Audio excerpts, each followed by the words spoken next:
Muy buenas noches tengan todas y todos. En nombre de la Universidad Autónoma de Yucatán, a través de la Casa Editorial Wadi y la Feria Internacional de la Lectura Yucatán, les damos la bienvenida a la presentación del libro La Península de Yucatán y su entorno ecológico del autor Pío Aníbal Garrido Ávila, una publicación de la editorial de la Wadi. Agradecemos a quienes nos están sintonizando a través de Radio Universidad y en la página de Facebook de la FILEI, lugar en donde los invitamos a dejar sus comentarios y preguntas para compartírselas a los presentadores que hoy nos acompañan. Soy Marvin Williams, de la editorial de la universidad, y le doy la bienvenida al autor de esta obra, Pío Aníbal Garrido, al igual que al presentador que hoy nos acompaña, Ramón Díaz Escamilla. Bienvenidos. Es un gusto contar con ustedes en esta presentación en el marco de eventos organizados por la FILEI en torno al Día Nacional del Libro. El libro La Península de Yucatán y su entorno ecológico, en palabras del autor, es una obra que tiene como mérito no solo la descripción minuciosa y erudita de los elementos del entorno, entre ellos los fenómenos meteorológicos y los seres vivos que son característicos de la península de Yucatán, sino también su consignación en lengua maya y náhuatl, que el autor nos brinda en un glosario, fruto de una investigación filológica que ha trabajado desde varias décadas. Asimismo, cumple un cometido no nostálgico, sino enriquecedor, a regalarnos con las palabras en lenguas originarias, la memoria y la referencia de cosmovisiones que, a pesar de los embates del desarrollo, luchan por sobrevivir. Y bueno, para llevar a cabo esta presentación, tendremos una dinámica de tipo entrevista, la cual se llevará a cabo, será encabezada por Ramón Díaz Escamilla, quien es licenciado en Ciencias Antropológicas en la especialidad de Lingüística y Literatura por la UADY. En carrera, su profesión ha sido desenvuelto en el ámbito editorial como corrector de estilo principalmente y ha colaborado en distintas obras, en distintas casas editoriales de la ciudad de Mérida, como lo es actualmente en la Casa Editorial Wadi. De igual forma, estará en compañía del autor, quien es Pío Aníbal Garrido, médico veterinario zootecnista por la Universidad Autónoma de Tabasco, quien ha pasado gran parte de su vida estudiando plantas y animales de la península de Yucatán, así como su climatología. Su experiencia es de primera mano, ya que le ha permitido por largas temporadas en haciendas ganaderas del interior del estado, pues desarrollarse como médico veterinario. De igual manera, ha publicado diferentes obras, como es el caso de La selva caducifolia y Agua Selva. Bienvenidos, por favor, adelante. Es todo suyo el micrófono. Muchas gracias. Buenas noches. Buenas noches. Bueno, aquí tenemos el libro La península de Yucatán y su entorno ecológico, que es una portada muy bonita. Tenemos allá el pájaro tol, tenemos allá una sabana, un manglar, un bonito trabajo que hicieron las diseñadoras de Casa Editorial. En fin, es un libro pequeño, se puede cargar. Y lo más interesante es que este libro, además de que recoge todo esto que comentaba el maestro Marvin, que el autor lo divide en dos partes: los recursos abióticos, como son el aire, el agua, la tierra, la piedra, el fuego, y los recursos bióticos, que son la flora y la fauna. El libro está dividido en 8 capítulos que corresponden, entre otros, a la ubicación de la península, al clima, al subsuelo, al suelo, a la penillanura, los litorales, al agua y a los ecosistemas en distintas regiones de la península. Cuenta con ilustraciones a color de mapas y diagramas del agua atmosférica y del agua subterránea. Asimismo, como el subtítulo lo indica, al final cuenta con un glosario en maya, náhuatl y español y los nombres científicos. Tenemos aquí lo que es interesante al principio del libro, es que está marcada, vamos a decir, es una especie de introducción donde se marca con la tipografía cuáles son las palabras con las que se conocen vamos a decir, ya sea los fenómenos o los seres, plantas o animales. Por ejemplo, en lengua maya está con un tipo de letra. Tenemos en náhuatl, está con la letra pero en cursiva. Tenemos cuando no tiene, también está la especificación cuando no hay el nombre en maya. En fin, en la introducción encontramos es una pequeña guía que vamos a encontrar a lo largo de todo el texto, porque a cada ser o cada fenómeno, Don Pío le pone la traducción, tanto el nombre original en maya y su equivalente en náhuatl. Bueno, pues tenemos que este libro, más que vamos a decir, una exposición fría y detallada, minuciosa, científica, como dice el autor, es una especie de narración. En realidad es un libro que está escrito con un estilo literario. O sea, por aquí podemos encontrar que el autor nos cuenta todo como si estuviera uno en el ambiente experimentando todo lo que en ese momento está pasando, ¿no? Hay algunos fragmentos del libro que me gustaría leerles con detalles para que se den cuenta del estilo del autor y para que se animen, porque es un libro que es de lectura amena, como vuelvo a decir, es una lectura para todo público. O sea, el libro está dirigido al público en general. Y pues su autor, Don Pío, tiene una historia muy interesante que empieza desde su niñez y pues a lo largo de muchos años ha hecho esto de, vamos a decir, de recopilar toda esta información, y pues su formación, todo eso le ha ayudado vamos a decir, a ser certero en todo lo que describe.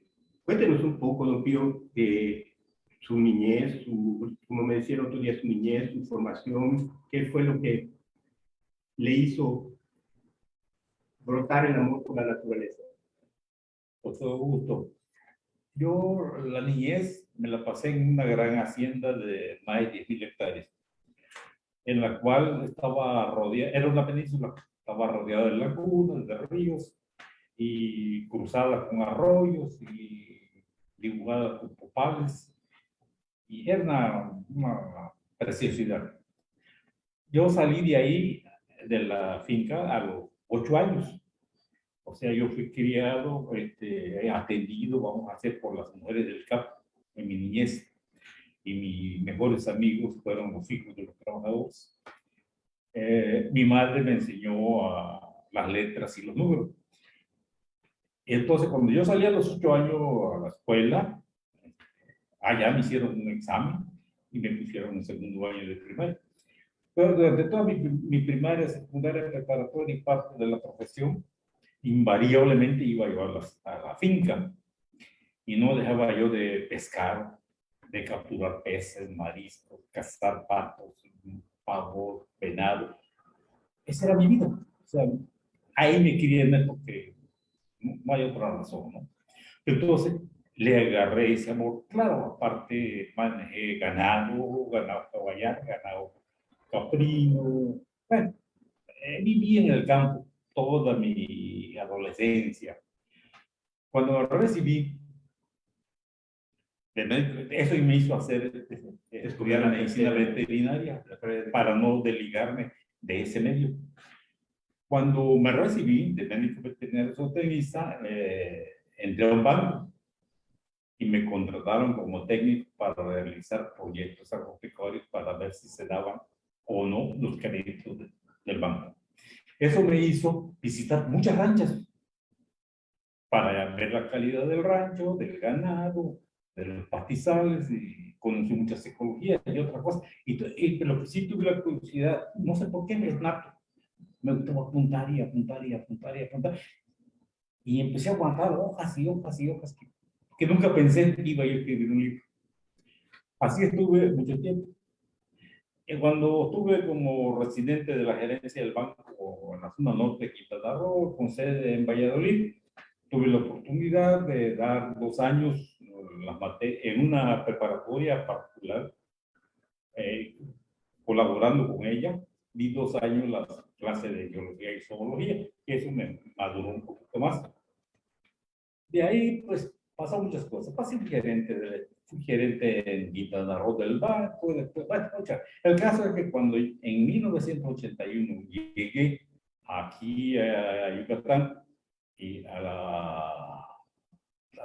la oficina del banco, que está aquí en García Jiménez, ellos elaboraban una revista y empecé a colaborar con ellos, a hacer pequeños artículos. Y quise adornar mis escritos con el idioma maya sin conocerlo. Me nació, me gustó. Y increíble, pero en un banco había una biblioteca. Entonces yo entraba a trabajar y iba a prestar todos los libros que habían de maya, me los llevaba yo en mi escritorio y empezaba a sacar apuntes y apuntes y apuntes de animales, de plantas, de todo lo que me gustaba con relación a la maya. Y además colaboraba yo con la revista. De ahí me nació el gusto de escribir la península de Yucatán, que es un entorno ecológico, que empecé en 1988.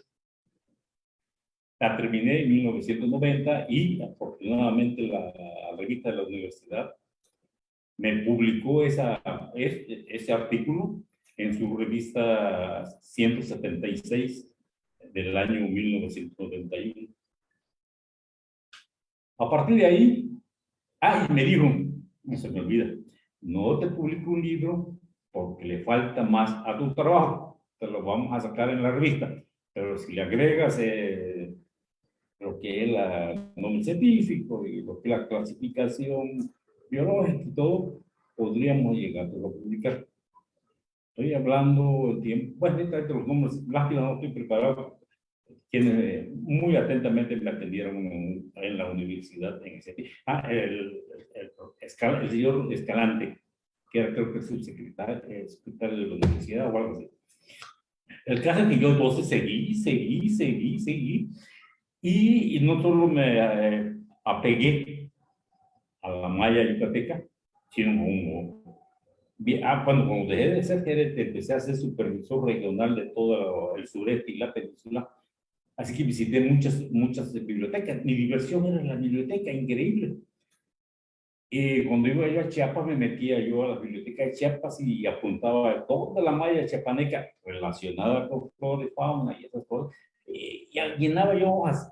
Ahí me encontré unos libros también guatemaltecos de maya y ahí también, y así Tabasco, y todo. Y en total, después yo ya tenía un tamaño de palabras mayas ajenas, vamos a decir así, a la maya yucateca, al maya yucateca. El caso es que, ¿por qué decirlo? En total, armé hasta que hice el libro, que la UADI, le agradezco, me haya publicado. Gracias. Muy bien, Luquillo. Tenemos, por ejemplo, a mí me llamó la atención que hay algunos términos que, pues, no pareciera que existieran en maya. Por ejemplo, el hemisferio norte tenemos tan, quintán, frente y kin, sol. Y hemisferio norte tan, buitok, o shaman, ka. Tan, mitad exacta y tocó relativo a todo. Shaman norte y ka, globo terráqueo. No le estoy diciendo que no es vamos a decir que no es válido, al contrario, pues a veces el maya no cuenta con todas las palabras y se emplean neologismos, ¿no? Se crean neologismos para describir cosas que originalmente no existían. Pero pues es interesante que usted pone aquí, por ejemplo, hemisferio norte y pone la traducción en maya de cómo se viene entendiendo el hemisferio norte. Miren, yo no me considero un científico porque no lo soy. Tampoco me considero un mayero porque no lo soy. Yo lo único que he hecho es consultar enciclopedias, diccionarios, libros técnicos, glosarios, todo en maya y en náhuatl. No he inventado una palabra maya ni náhuatl, no me atrevo a hacerlo. No soy mayero, no conocedor de la maya. Me gusta, pero ni la sé escribir fluidamente, ni la sé hablar fluidamente, y es más, ni la sé pronunciar adecuadamente. Pero me gusta. Entonces yo lo que hice es captar flora y fauna y recursos abióticos de lo que había en diccionarios, enciclopedias, libros, y etcétera, etcétera, y me hice mi tamaño. Todo eso de que le dice, lo tuve que encontrar en algún diccionario, en alguna enciclopedia, en algún libro técnico, y luego lo que hice, me lo fusilé y lo pusieron. Pero no me atrevo a inventar una palabra. Ah, correcto. Muy bien, pero de todos modos es interesante saber que para designar el hemisferio norte hay una manera de hacerlo en maya, que es lo que usted nos proporciona aquí. Lo que sí hice es que esas palabras mayas, esas frases, esas oraciones, las traté y alguna logré desglosarlas para saber por qué. Y en algunas me fui hasta en la palabra para buscar su etimología. ¿Por qué? Permítame hacer un ejemplo. El sensontle es una palabra náhuatl, pero en maya es chico. Entonces, cuando yo iba al campo, me apoyaba mucho también en el campo, ¿no? Cuando iba yo al campo y le preguntaba yo a alguien, oye, ese pajarito, ¿cómo se llama? Chico. Muy bien. ¿Qué quiere decir maya? No sé. Es chico. Entonces me quedaba esa curiosidad. Empecé a tratar de glosar esa palabra. Fácil. Chin es boca, hocico o pico. Y co es travieso. Entonces es un pajarito con pico travieso. ¿Por qué? Porque es un gran imitador. Por eso en náhuatl se le llama sensón, que es lo mismo. Sensón quiere decir 400 o mucho. Y la otra raíz son voces. O sea, es un pajarito de 400 voces o de muchas voces. Se enlazan perfectamente el náhuatl y la maya. Y así como ese, pues, yo le podría poner muchos ejemplos, ¿no? Pero yo creo que con uno basta. O si quieren otro, les agrego con todo gusto otros términos. Fíjese, don Pío, lo que a mí me pareció interesante es que hay algunas palabras que están prácticamente integradas al español yucateco, pero que son de origen náhuatl. Por ejemplo, tenemos el caso de el camote, el achiote, tenemos Aguacate. aguacate. Entonces, esto es para sopilote, por ejemplo, el sopilote, Bueno, aquí se conoce como el chombo en maya, el chombo, o bueno, y tenemos el nombre sopilote pues desde hace mucho tiempo. Entonces, yo me pregunto, ¿por qué, vamos a decir, estas palabras de náhuatl es solo una interrogante? Quizá los especialistas lo pueden decir, porque tal vez el grupo de gente del centro de México que llegó con los conquistadores, con el grupo de Hernán Cortés, había un grupo del centro de México que no sé si gracias a ellos todos estos vocablos se integraron al habla yucateco y no sé si incluso al maya, ¿no? Sí, sopilote quiere decir el que eleva inmundicias en náhuatl. Viene de sops, inmundicia, y la otra palabra es que levanta, o sea, por la acción del sopilote de que Come carroña. come carroña. Y el chomo realmente hasta ahorita no he podido encontrar, desglosar la palabra chombo. ¿Por qué chomo? Esa es la verdad, está pendiente. Ok. Tenemos, por ejemplo, también, don Pío, que hay palabras que sí se oyen en ambas lenguas, al menos se conoce, se les nombra de las dos maneras, tanto en náhuatl como en español. El caso del tepezcuintle, que antes se vendía en las calles, o sea, se vendía como asado y pasaban los pregoneros a vender jalep, era jalep. Pero yo me acuerdo que mi abuelo lo conocía como tepezcuintle, entonces decía, compré tepezcuintle. Entonces, pero resulta que en realidad el jalep y el tepezcuintle son lo mismo, pero se les conoce con ambos. Con nombres, así es. Jalep quiere decir escarbar. El jalep quiere decir, él quiere decir hay que, o sea, el maya decía hay que desencuevar, vamos a llamarlo así, a ese animal que le pidieron jalep.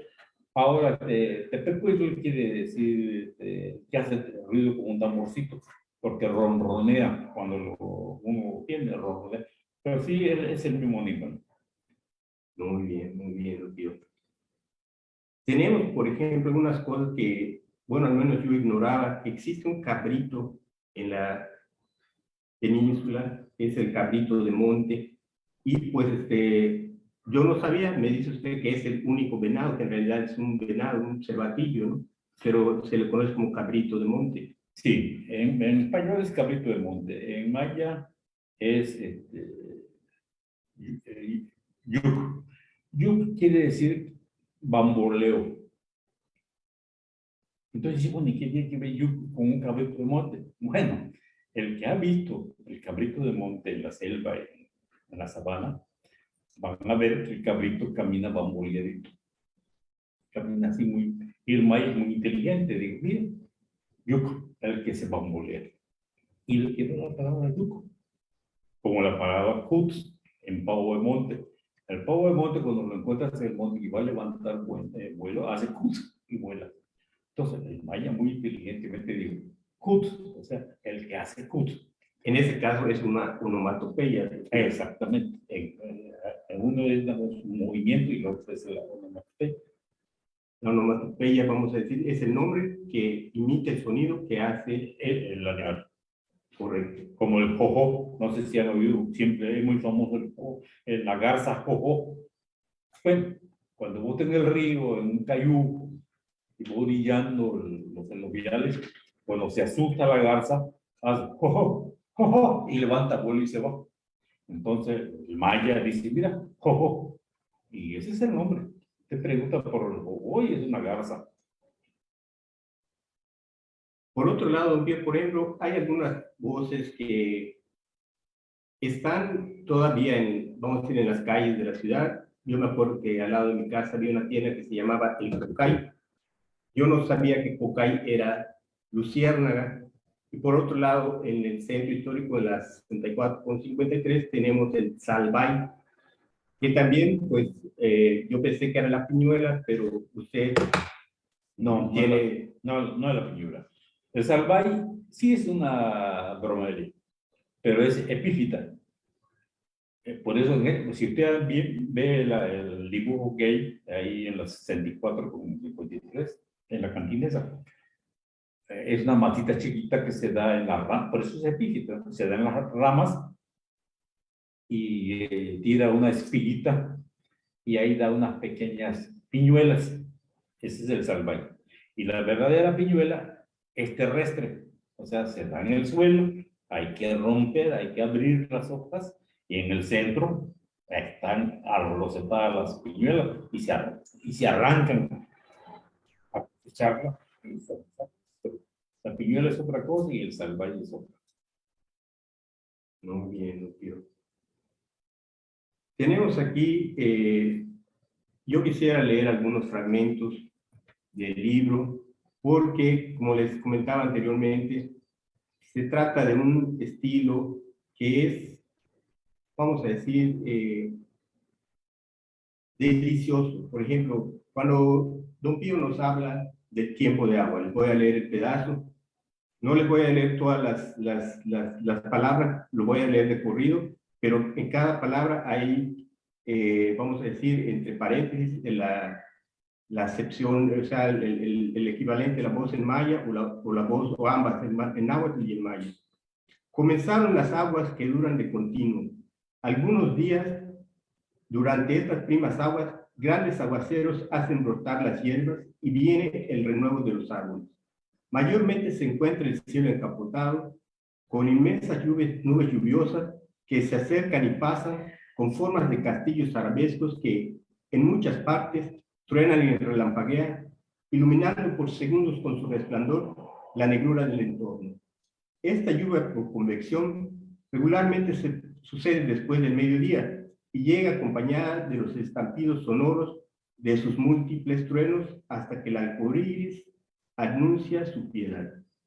Bueno, tenemos, por ejemplo, este es un ejemplo de cómo está escrito el libro. Es un estilo, pues, literario, se puede, o sea, uno disfruta la lectura del libro. Tenemos otros fragmentos muy bonitos también. Aquí, por ejemplo, tenemos aquí, cuando habla usted de las... Tenemos aquí... 54. Trata de la 54. Aquí está, sí. Dice, en esta vegetación al amanecer está hablándonos de la selva caducifolia. En esta vegetación al amanecer se pueden ver delicadas y complicadas telarañas en forma de encajes, que cuando están cubiertas de rocío recuerdan bellas obras de joyería afiligranadas, elaboradas por la inteligente araña tejemaraña, patas de peine, como la hermosa jorobada, la de la seda dorada y la tejebola, de redes mayormente horizontales, que son trampas mortales para una gran cantidad de mortíferos insectos, como son los esbeltos mosquitos, con dos alas largas y delgadas, y las regordetas moscas de abdomen amarillento, de sorprendentes despegues rápidos al levantar el vuelo.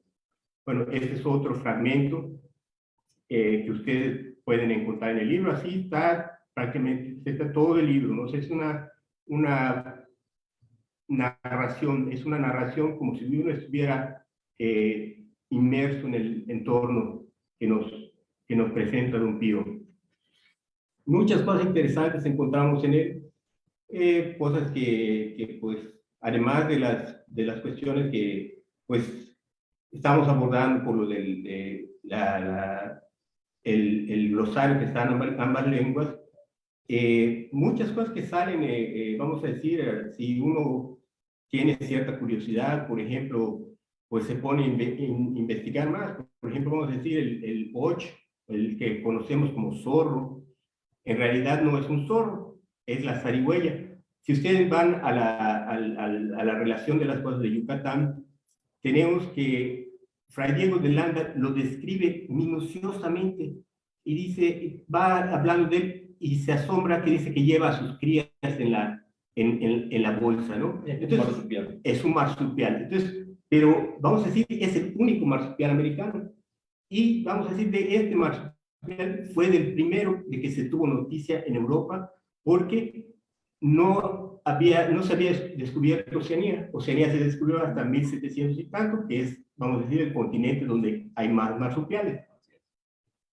Entre otras cosas, ¿no?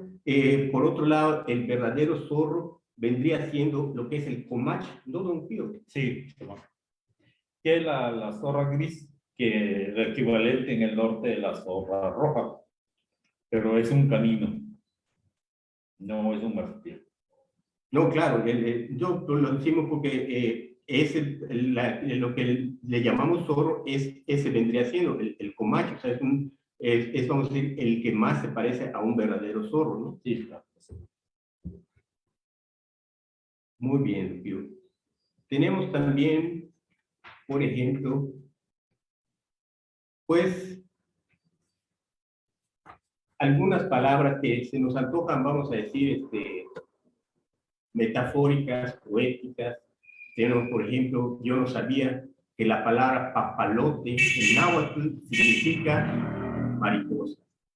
Entonces, esta, vamos a decir, imagen, esta metáfora es, vamos a decir, muy ingeniosa y muy bonita. Los que, vamos a decir, aquí no conocemos tanto del náhuatl. Entonces, por ejemplo, quien oye papalote, pues nada más se imagina la cometa, el papagayo, pero en realidad el náhuatl significa mariposa, ¿no, don Pío? Sí, es que en maya, bueno, le decía un papalote porque nos recuerda a la mariposa por su colorido y por su volar o planear zigzagante, porque cuando usted está con su papalote, aparte que está colorido, no está fijo, se va para acá, se va para allá, como vuela la mariposa. Usted a una mariposa nunca la va a ver volar en línea recta, siempre está como se hace en el papalote.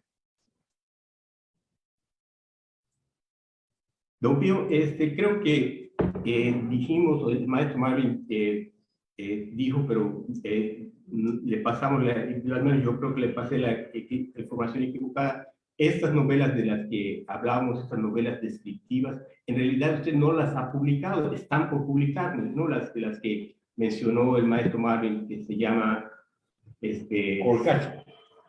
Colcach es una novela, hágale de cuenta, así como en este libro hablamos de la flora y la fauna y de los recursos abióticos, en la novela hablamos del humano, de la idiosincrasia del humano, de comida y alimentos del humano, el activo de la agricultura, de la apicultura, de la ganadería,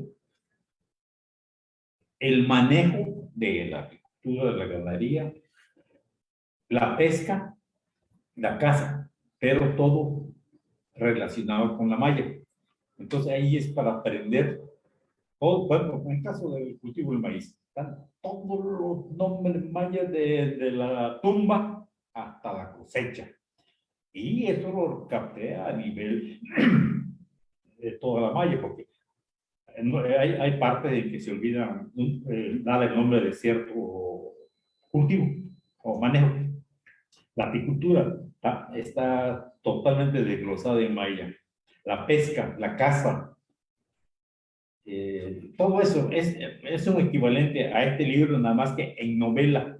Y los personajes es hablado, y hablado en maya, con, entre paréntesis, su traducción en español. Entonces es una novela preciosa, porque usted ahí se aprende todo lo que quiera del maíz, del frijol, de la apicultura, de los animales domésticos. Ahí yo ya no hablo de animales silvestres ni nada, no, hablo de la vaca, del caballo, del chivo, del borrego, del pavo doméstico, porque en este libro hablo del pavo de monte, que no es el mismo que el pavo doméstico. Entonces ahí vos te encontrar todos los términos de de cómo se llama la papada del pavo, cómo se llama el moco del pavo, la papada, todo, por decir un ejemplo, ¿no? Sí. Es una novela preciosa para aprender ya la parte humana de su idiosincrasia y todos sus activos, manejos de los cultivos que realizan. Qué bueno, pues ojalá que estas novelas las pueda usted publicar.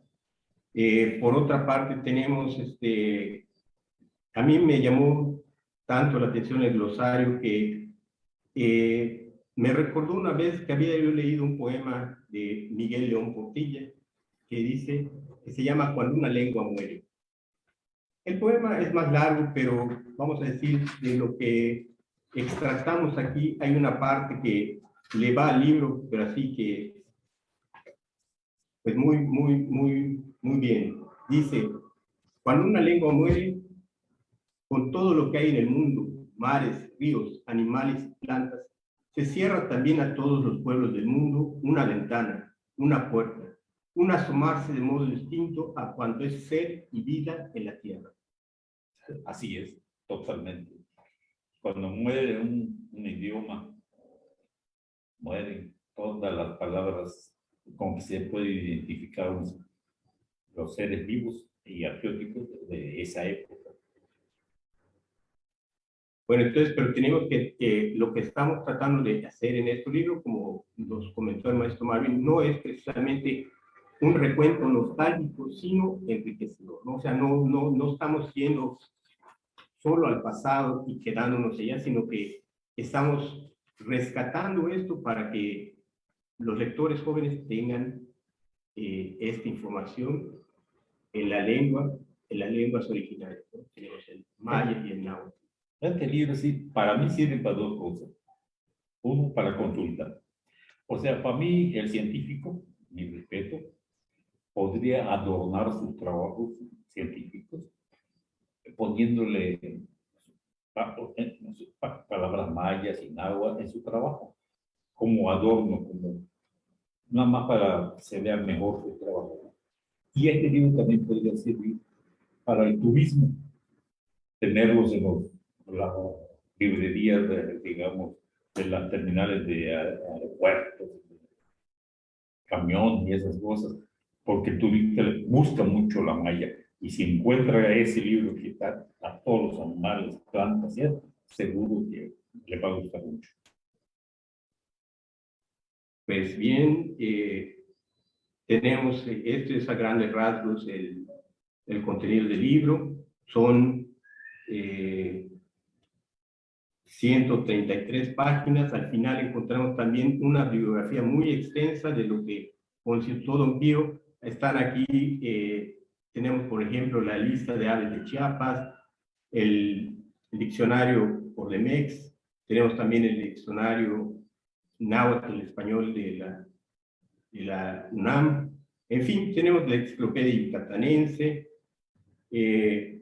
tenemos vamos a decir, una bibliografía muy amplia para las personas que quieran profundizar más en el tema, ¿no? Don Pío nos ofrece aquí una bibliografía amplia para buscar todas estas palabras, diccionarios por lo general, obras de referencia en las que podemos encontrar más detalles de la información que nos proporciona Don Pío.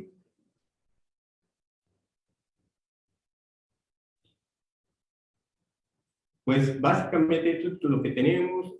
No sé si por parte del maestro Marvin tenga algún comentario, o Don Pío quiere usted hacer un resumen. Vamos a decir, bueno, ya nos platicó cuál sería la utilidad del libro, pero si el maestro Marvin quisiera, por ejemplo, comentar algo sobre esta obra que está disponible en la librería de la UADY, pues nos daría, por ejemplo, la información de dónde, porque creo que el ejemplar también no solo está en la librería de la UADY, sino también en el portal electrónico de la librería de la UADY. ¿No es así, maestro Marvin? Sí, efectivamente, Ramón, muchísimas gracias y muchísimas gracias al maestro Pío, pues bueno, por todas estas palabras en torno a la obra que hoy estamos presentando, la península de Yucatán y su entorno ecológico. De igual manera, me permito compartirles que tenemos algunos saludos que nos llegaron a través del Facebook de la Filey. Tenemos saludos de Celia Paredes, mencionando que es un libro interesante. También de Isela González Marín, quien envía sus felicitaciones y comenta que es un tema muy interesante, muy relevante. De igual manera, manda sus felicitaciones y su interés por consultar esta obra, Fabiola Briceño.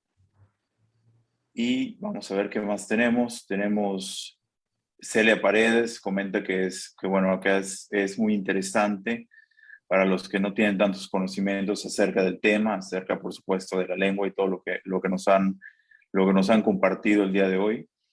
Tomás Garridos manifiesta pues el orgullo de estar viendo en pantalla al autor. Cosme Damián Witz Araujo igual manda felicitaciones e incluso nos manifiesta que tiene una canción titulada Zarigüeya, ¿no? Precisamente ahorita hablando de las definiciones y el origen de cada una de estas palabras, ¿no? Bien, sí, como mencionabas, pues bueno, esta obra la podemos encontrar en la página de la librería de la universidad, que es www.libreria.wadi.mx, o la pueden consultar, la pueden adquirir de manera física en la librería de la universidad, la cual está ubicada en el Centro Cultural Universitario, la cual ya abrió sus puertas desde hace algunos meses. Y bueno, sí me gustaría cerrar su participación. Si tuviesen algún comentario de cierre, tanto el autor o tú, Ramón, para cerrar con su participación. Bueno, estaba yo platicando con Don Pío en la mañana una cosa que sería, algo que sería muy interesante. El libro tiene algunas ilustraciones a color, como dijimos, mapas con distintos colores para identificar ecosistemas o suelos, y tenemos un diagrama del agua subterránea y del agua atmosférica.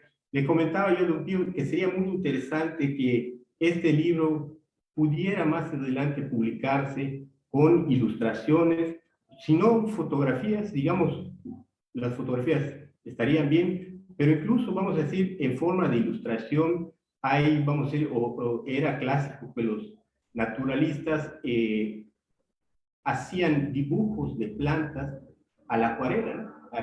Esa era la manera en que antes de la imprenta, del offset, las ilustraciones o de la fotografía a color, se hacían, vamos a decir, dibujos a la acuarela de plantas. Yo creo que sobre todo de plantas llegué a ver algunos tomos de botánica antiguos que venían con ese tipo de ilustraciones. Entonces, esto sería, vamos a decir, un proyecto más ambicioso y muy interesante, ¿no? Porque también estaría no solo las plantas, sino también animales. Digamos aquí, por ejemplo, sería parte, por ejemplo, de una mano de artista, ¿no? Que nos ayudara a dibujar o ponerle ilustraciones a este libro. Sería algo muy interesante, sería, como decimos, un proyecto más ambicioso, porque el libro lo vale la pena.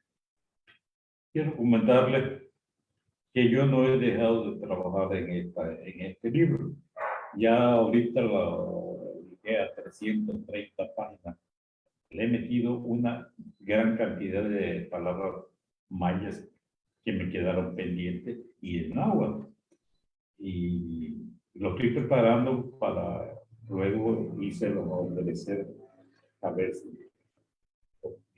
ahí está. Excelente, excelente. Bueno, pues repito, muchas gracias. Tenemos más felicitaciones de Carl Finn, que saluda desde Nayarit. Rose Romero, Laura Garrido, Bernardo Díaz, Marilena Díaz Escamillas, quien los felicita a ambos pues, por esta labor. Y bueno, ya para ir cerrando, pues repito, agradecerles por estas reflexiones que nos han compartido, repito, tanto el presentador que hoy nos acompañó como el autor, así como al equipo Filey, quienes hacen posible estos espacios. De igual manera, todas y a todos los que nos acompañaron a través de Radio Universidad y el Facebook de la Filey. Ya por último, los invitamos el próximo miércoles 24 de noviembre en punto de las 7 de la tarde a la presentación del libro La producción editorial universitaria, una contribución al desarrollo cultural de Yucatán, del autor Edgar Santiago Pancheco, de la editorial de la UADY, evento que se transmitirá a través del Facebook de la Filey. Pues muchas gracias y hasta luego. Al contrario, hasta luego. Muchas gracias. Buenas noches. Gusto en saludarle.